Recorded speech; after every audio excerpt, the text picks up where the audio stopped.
नमस्कार विद्यार्थी मित्रहो, इयत्ता 12वी विषय मराठी या व्हिडिओमध्ये आपण आपली बोर्डाची प्रश्नपत्रिका 2023ची की ज्याला आपण कृतीपत्रिका असं म्हणतो, या संपूर्ण कृतीपत्रिकेतील कृतींची उत्तरं नेमकी कशा पद्धतीने लिहायची असतात तर ते मी तुम्हाला समजावून देणार आहे। प्रत्येक कृतीची अतिशय सोप्या भाषेमध्ये उत्तरं कशी लिहायची हे तुम्हाला नक्की समजेल। चला तर मग आपण ही जी बोर्डाची प्रश्नपत्रिका 2023ची आहे तर तिची उत्तरं नेमकी कशी लिहायची हे आपण समजावून घेऊया। तुम्हाला तर स्क्रीनवरती आपली 2023ची जी बोर्डाची प्रश्नपत्रिका आहे तर ती दिसते आहे। अर्थातच आपली जी काय बोर्डाची 2023ची प्रश्नपत्रिका आहे तर तिलाच आपण कृतीपत्रिका असं म्हणतो। आणि कृतीपत्रिका सोडवत असताना नेमक्या कोणत्या सूचनांचं आपण पालन करायला हवं हे आपल्याला सुरुवातीलाच दिलेलं आहे। कृतीपत्रिकेसाठी सूचना मी पुन्हा त्या वाचतो म्हणजे तुमच्या ते लक्षात येईल। आपली ही कृतीपत्रिका जी आहे ती एकूण 80 गुणांची आहे, म्हणजे आपली लेखी परीक्षा 80 गुणांची होते आणि 20 गुणांची आपली तोंडी परीक्षा असणार आहे। तर ही कृतीपत्रिका सोडवण्यापूर्वी आपल्याला ज्या सूचना दिलेल्या आहेत त्या नीट समजून घ्यायच्या आहेत की आकलन कृती व व्याकरण यांमधील आकृत्या किंवा चौकटी पेनाने अथवा पेन्सिलीने व्यवस्थित काढाव्यात। अर्थात आपण इयत्ता 10वीला बोर्ड परीक्षेला ज्या प्रकारे मराठी विषयाचा पेपर सोडवलेला आहे अगदी त्याच पद्धतीनं आपल्याला विचारलेल्या ज्या आकलन कृती असतील कृतीपत्रिकेतल्या, त्याचबरोबर व्याकरण कृती असतील आणि याच्यामध्ये ज्या आवश्यक आकृत्या आहेत की ज्या उत्तरपत्रिकेमध्ये आपल्याला काढणं गरजेचं आहे तर त्या नक्कीच त्या ठिकाणी आपण काढायच्या आहेत आणि मग त्या पेनानं जास्तीत जास्त काढण्याचा प्रयत्न करा।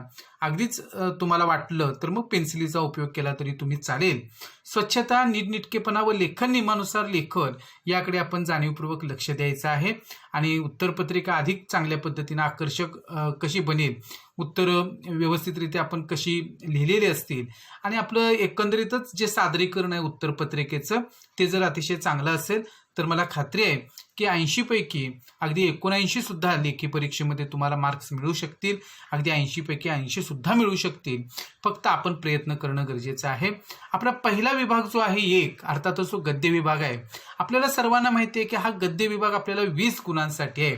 आता ह्या 20 गुणांच्या गद्य विभागामध्ये आपल्याला पाठ्यपुस्तकातील 2 गद्य उतारे देतात आणि एक अपठित गद्य उतारा दिलेला असतो।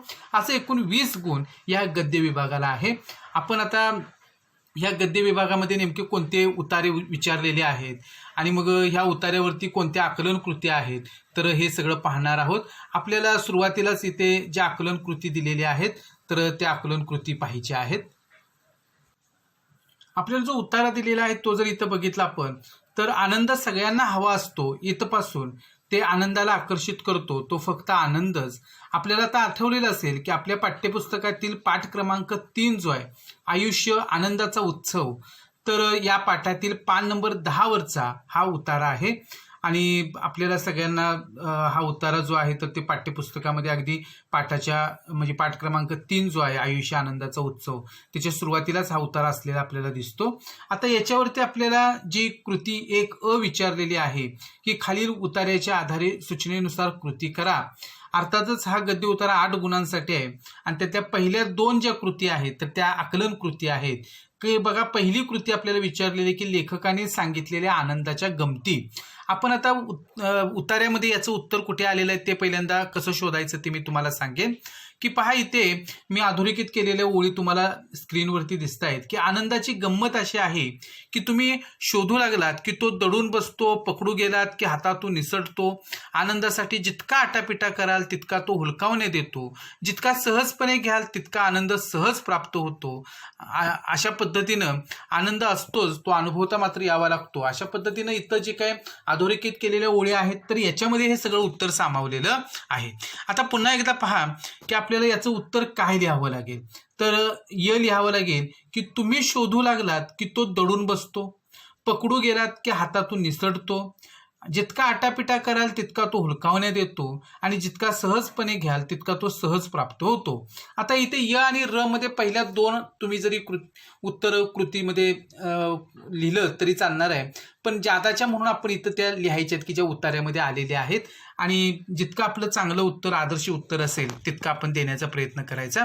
आता इथं लेखकाने सांगितलेल्या आनंदाच्या गमती आपण बघितल्या.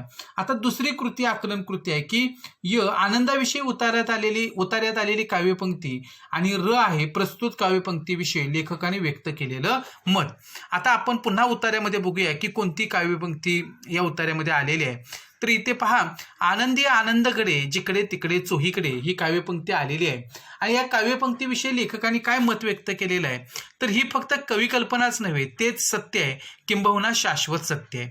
आणि म्हणून याचं उत्तर आपल्याला या प्रकारे लिहावं लागेल की कवितेत आलेल्या काव्यपंक्ती आहेत आनंदी आनंदगडे जिकडे तिकडे चोहीकडे. आणि लेखकाचं याविषयीचं मत आहे की लेखकाच्या मते ही फक्त कविकल्पना नसून तेच सत्य आहे, किंबहुना शाश्वत सत्य आहे. अशा पद्धतीनं या दोन्ही आकलन कृतीचं उत्तर जे आहे ते आपण लिहिलेलं आहे. 2 आणि 2 अशा एकूण 4 गुणांसाठी या आकलन कृती विचारलेल्या आहेत. आता आपल्याला याच उत्तरावरती स्वमत अभिव्यक्तीचे प्रश्न दिलेले आहेत. एकूण 4 गुणांसाठी आपल्याला हे प्रश्न असतात. 2 प्रश्न दिले जातात, त्यापैकी एका प्रश्नाचा उत्तर लिहायचं असतं. आपण इथं दोन्ही प्रश्नांची उत्तरं नेमकी काय असणार आहेत ते आपण समजून घेणार आहोत. तर इथे बघा, स्वमत अभिव्यक्तीचा पहिला प्रश्न आहे की आनंदाच्या झऱ्याचा उगम आपल्या अंतरंगातच असतो, या विधानाबाबत तुमचे मत स्पष्ट करा. आता आपल्याला या उत्तरामध्ये शेवटी म्हटलेलं आहे की आनंदाच्या झऱ्याचा उगम आपल्या अंतरंगातच असतो. तर तो कसा असतो हे आपल्याला पटवून द्यायचं आहे. किंवा आपल्याला विचारलेलं आहे की आनंदाची तुमची संकल्पना तुमच्या शब्दांत लिहा. आता आनंदाची जी काही संकल्पना आहे की आनंदाच्या बाबतीमध्ये आपलं काय मत आहे ते आपल्याला इथं लिहायला सांगितलेलं आहे. आता या दोन्ही प्रश्नांची उत्तरं नेमकी कशी लिहायला हवीत हे मी तुम्हाला सांगणार आहे. पहा, इथे आपल्याला पहिला स्वमत अभिव्यक्तीचा प्रश्न आहे की आनंदाच्या झऱ्याचा उगम आपल्या अंतरंगातच असतो, या विधानाबाबत तुमचे मत स्पष्ट करा. आता या उतार्याच्या आधारे किंवा उतार्यामध्ये लेखकांनी जे काही वाक्य लिहिलेलं आहे तर त्याबद्दल आपण सुद्धा जो विचार करतो किंवा पाठ अभ्यासत असताना जो विचार केलेला आहे त्यानुसार आपण याचं उत्तर लिहायचं आहे. पहा, लेखक शिवराज गोरले यांनी आयुष्य आनंदाचा उत्सव या पाठामध्ये आनंद आपल्या वृत्तीवर दृष्टिकोनावरही अवलंबून असल्याचे मत मांडले आहे. आनंदाच्या झऱ्याचा उगम आपल्या अंतरंगातच असतो, आपल्याला हव्या असलेल्या आनंदाची निर्मिती आपणच करू शकतो असा संदेश लेखकांनी दिलाय. जशी दृष्टी तशी सृष्टी, याप्रमाणे आपण जसे पाहू तशी आपल्याला सृष्टी दिसणार आहे. सौंदर्य हे पाहणाऱ्याच्या नजरेवर अवलंबून असते. गुलाबाचे फूल असो की एखाद्या रानमाळावरचे गवत फूल असो, आपण या फुलांकडे कसे पाहतो यावर या फुलांची सुंदरता अवलंबून असते. काही माणसं रूपाने अतिशय सुंदर असतात तर काही गुणांनी. आपण शारीरिक सौंदर्याला महत्त्व दिले तर रूपाने सुंदर असलेली माणसे आपल्याला आवडतील, तर शारीरिक सौंदर्यापेक्षा व्यक्तीच्या अंगी असणाऱ्या गुणांना आपण महत्त्व दिले तर गुणांनी नटलेली माणसे आपल्याला अधिक सुंदर वाटतील. असाच अनुभव आनंदाच्या बाबतीतही येतो. आपल्या आवडीचं काम असेल तर ते करण्यात आपल्याला आनंद वाटतो. काही मुलांना अभ्यासापेक्षा खेळायला जास्त आवडते, त्यामध्ये त्यांना आनंद वाटतो. काही व्यक्तींना आपले छंद जोपासायला आवडतात, त्यामध्ये ते रमून जातात. किल्ला तयार करणे, सुंदर रांगोळी रेखाटणे, गाण्याचा रियाज करणे, एखादे वाद्य वाजवणे, नाण्यांचा संग्रह करणे, पोस्टाची तिकिटे गोळा करणे, आवडता चित्रपट मालिका वारंवार पाहणं, आवडते पदार्थ बनविणे, पुस्तकांचं वाचन करणे, कविता लिहिणे, अशा अनेक आवडीच्या गोष्टी करण्यामध्ये आपल्याला आनंद भेटत असतो. आनंद हा आपल्या वृत्तीत असतो. प्रत्येकाच्या आवडीनिवडी भिन्न असतात. आपण आपल्या आवडीच्या गोष्टींमध्ये आनंद घेताना इतरांच्या आवडीनिवडींचा सुद्धा विचार करायला हवा. सर्वजण आनंदी असतील तेव्हाच आपल्यालाही आपला आनंद मनमुरादपणे घेता येईल. अशा पद्धतीनं आपल्याला या कृतीचं उत्तर जे आहे ते लिहिता येईल. आपल्याला पुढची कृती स्वमत अभिव्यक्तीसाठी विचारलेली आहे की आनंदाची तुमची संकल्पना तुमच्या शब्दांत लिहा. आता आपण आपल्या पद्धतीनं आनंद कशामध्ये मानत असतो की खरा आनंद कशामध्ये मानायला हवा याविषयीचा आपले विचार असतील, आपलं चिंतन असेल तर ते इथं मांडायचं आहे. पहा, लेखक शिवराज गोरले यांनी आयुष्य आनंदाचा उत्सव या पाठामध्ये आनंदी जीवनाचा मार्ग सांगितलाय. हा मार्ग सर्वांना आचरणात आणण्यास सोपा आहे. अत्यंत प्रेरणादायी असा हा पाठ आहे. या पाठातून आनंदी होण्यासाठी काय करता येते हे समजले. माझे जीवन आनंदी होण्यासाठी मला काय करता येईल याचा मी केलेला विचार तुम्हाला सांगणार आहे. मी कोणत्याही गोष्टींकडे सकारात्मक दृष्टीने पाहणार आहे. मला जी गोष्ट करायची आहे ती प्रसन्न व आनंदी वृत्तीने करेन. मी माझ्या अंगी असणाऱ्या कौशल्याचा व आवडीचा विचार करून माझे ध्येय ठरवेन. मला प्रवासाची आवड असल्याने मी पर्यटनाच्या क्षेत्रात करिअर करणार आहे. चांगला मित्रपरिवार जोडण्यावर माझा भर असेल. सर्वांशी हसत खेळत राहणे, सर्वांच्या सुखदुःखात सहभागी होणे मला आवडते. माणूस म्हणून इतरांना हवी असणारी मदत करण्यातला आनंद मी घेणार आहे. उत्तम आरोग्यासाठी मी दक्ष असेन. सर्व प्रकारच्या व्यसनांपासून मी नेहमीच दूर राहणार आहे. नियमित व्यायाम करण्याचा दंडक मी आयुष्यभर पाळणार आहे. चांगल्या आरोग्यासाठी पौष्टिक आहार घेईन. शारीरिक व सार्वजनिक स्वच्छतेच्या नियमांचं मी पालन करणार आहे. मानसिक आरोग्यही उत्तम राखण्याचा मी प्रयत्न करणार आहे. राग, लोभ, मद, मत्सर, मोह या शत्रूंना माझ्यामध्ये मी कधीच प्रवेश देणार नाही. आनंद मिळवण्यासाठी कोणतंही काम न करता आनंदी होऊन काम केल्यास नक्कीच आनंद मिळतो, यावर माझा विश्वास आहे. स्वावलंबी जीवनाचा अवलंब करेन. वडीलधाऱ्या माणसांचा आदर करून त्यांनी केलेल्या संस्कारानुसार जीवनाची वाट चालेन. आई वडील, शिक्षक यांनी दाखविलेल्या मार्गावरून मी चालणार आहे. जीवन किती जगलो यापेक्षा कसा जगलो हा विचार मनात ठेवून जीवनाची वाट चालणार आहे. अशा पद्धतीनं आपण या दोन्ही स्वमत अभिव्यक्तीच्या प्रश्नांची उत्तरं लिहायची आहेत. आपल्याला आता आ जो काय प्रश्न आहे की दुसरा गद्य उत्तरा जो दिलेला आहे, तर त्याच्यामध्ये सुद्धा आपल्याला म्हणजे हा गद्य उत्तरा सुद्धा 8 गुणांसाठी आहे आणि याच्यामध्ये सुद्धा आपल्याला आकलन कृत्य आहेत. आणि गद्य उत्तरा जर आपण बघितलं तर दंतवैद्य अलीकडे फारच माणसाळलेले आहेत. आता आपल्याला लक्षात आलेले असेल की हा पाठ कोणता आहे आणि कोणत्या पाठातल्या या कृत्या आहेत. तर आता आपण हा उत्तारा कोणत्या नेमक्या पाठातला आहे, तो किती पान नंबरवरचा आहे आणि त्याच्यावरच्या कृतींची उत्तरं कशी लिहायची हे समजून घेऊया. बघा, आपल्याला इथे दुसरा गद्य उत्तरा जो दिलेला आहे तो असा आहे की दंतवैद्य अलीकडे फारच माणसाळलेले आहेत. इथपासून तो तुम्हाला जागवणारा दात गेला, यापुढे दंतसप्ताह नाही, इथपर्यंतचा हा उत्तर आहे. आणि आपल्याला पाठ क्रमांक 10 जो आहे दंतकथा, आणि त्या दंतकथा या पाठातील पान नंबर 47 वरचा म्हणजे जवळपास या पाठाचा शेवटची जे काही उतारे आहेत तर ती इथं आपल्याला या कृतीपत्रिकेमध्ये दिलेले आहेत. आणि याच्यावरती ज्या कृती विचारलेल्या आहेत त्या आपण बघूया. की तर आकृती जी आहे ह्या पहिल्या प्रश्न 1 मधली, तर तिथं आपल्याला खालील उत्तराच्या आधारे सूचनेनुसार कृती करा म्हटलेलं आहे. आणि पहिल्यांदा ह्या 2-2 गुणांच्या आकलन कृती विचारलेले आहेत 2. त्याच्यामध्ये एक आहे की लेखकाने शक्ती प्रदर्शन करताना दिलेल्या धमक्या 2 गुणांसाठी आहेत. आपल्याला उत्तरामध्ये हे आलेलं आहे ते आपण शोधूया. पहिल्यांदा पहा, इथे काय म्हटलेलं आहे की मी आजवर शत्रूंना आणि शेजाऱ्यांना भांडणाच्या वेळी दात उपटून हातात ठेवीन, दात घशात घालीन, अशा माझ्या शक्तीचे प्रदर्शन करणाऱ्या धमक्या दिल्या होत्या. आणि म्हणून याचं उत्तर जे आहे ते आपल्याला कुठल्या धमक्या दिल्या होत्या तर दात उपटून हातात ठेवीन, दात घशात घालीन, अशा पद्धतीनं. आपल्याला दुसरी कृती विचारलेली आहे की दंतवैद्याने केलेल्या 2 क्रिया. आता दंतवैद्यानं कोणत्या 2 क्रिया केल्या तर इथे दिलेल्या आहेत की त्याने माझ्या हिरड्यांत इंजेक्शन देऊन इतका लिलया दात उपटला की मी आश्चर्यचकित होऊन पाहतच राहिलो. अर्थातच इथं पहिली कृती आहे म्हणजे हिरड्यांमध्ये इंजेक्शन दिलेलं आहे आणि दुसरी कृती केलेली आहे की लिलया दात उपटून काढलेला आहे. अशा पद्धतीनं मग आपल्याला त्याचं उत्तर लिहावं लागेल की इथं उत्तर असं देता येईल आपल्याला. कृती 1 आ मधील 2चं उत्तर आहे हिरड्यांत इंजेक्शन दिलं आणि लिलयात दात उपटला. अशा पद्धतीने आपण ह्या दोन्ही आकलन कृतींचं उत्तर काय लिहायचं हे समजून घेतलं. आता आपल्याला याच्यावरती स्वमत अभिव्यक्तीचे 2 प्रश्न विचारलेले आहेत. त्यापैकी एक प्रश्न लिहायचा आहे की यापुढे दंतसप्ताह नाही, लेखकाच्या या विधानाची कारणमीमांसा तुमच्या शब्दांत करा किंवा दातदुखीच्या कथा व्यथा सोदाहरण लिहा. आता या दोन्ही प्रश्नांची उत्तरं नेमकी कशी लिहायची ते आपण समजून घेऊया. पहा, इथे आपल्याला पहिला जो प्रश्न दिलेला आहे की यापुढे दंतसप्ताह नाही, या लेखकाच्या विधानाची कारणमीमांसा तुमच्या शब्दांत करा. आता पहा, आपण याविषयी लेखन करू शकतो आपल्या उत्तराच्या आधारे की दंतकथा या विनोदी ललित लेखात लेखक वसंत सबनीस यांनी दातदुखीच्या भयंकर वेदनांचा अनुभव कथन केला आहे. दातांच्या दुखण्याचा त्रास हा सहनशक्तीच्या पलीकडचा असतो. सर्व दुखणी परवडली पण दातदुखी नको असा सर्वांचा सार्वत्रिक अनुभव असतो. लेखकाला स्वतःच्या दातदुखीचा झालेला त्रास व शेजाऱ्या पाजाऱ्यांचा येत असलेला अनुभव विनोदी शैलीत सांगितलाय. भयंकर अशा दंतदुखीविषयी लेखकाने नर्म विनोदी शैलीत मांडलेला अनुभव त्यांच्या सूक्ष्म निरीक्षण क्षमतेचं दर्शन घडवितो. दातदुखीविषयी सांगताना लेखक म्हणतात की दात दुखायला लागला म्हणजे तो मुळापासून दुखायला लागतो. दातदुखीचे ठणके जीवघेणे असतात. वेदना सहन केल्याशिवाय पर्याय नसतो. जीव अस्वस्थ होतो. काहीही सुचेनासे होते. दातदुखीमुळे लेखकाचे मोठ्याने विव्हळणे सुरू होते. हा विव्हळण्याचा आवाज आवाज ऐकून शेजारी पाजारी गोळा होतात. मग दातदुखी का होते, ती टाळावी कशी, उपचार कोणते करावेत, यावर परिसंवाद होतात. या चर्चेमध्ये लेखकाची विव्हळणे बाजूला राहते आणि फक्त उपायांची लांबलचक चर्चा घडते. शेजाऱ्यांनी सांगितलेले उपाय लेखकाला पाठ झालेले आहेत. त्यातील 20-25 उपचार केल्यानंतर थोडा काळ दातदुखी थांबते. पुन्हा 1-2 महिन्यांनी तोच ठणका, तेच उपचार यांचा प्रयोग सुरू होतो. या सर्व गोष्टीला कंटाळून लेखकाने दाताचा प्रश्न कायमचा सोडवण्यासाठी दातच काढून टाकण्याचा निर्धार केला. एका दंतवैद्याला भेटून त्याला सर्व दंतकथा सांगितली. दात काढून टाकण्याचे ठरले. दंतवैद्याने हिरड्यात इंजेक्शन देऊन लिलयात दात उपटला.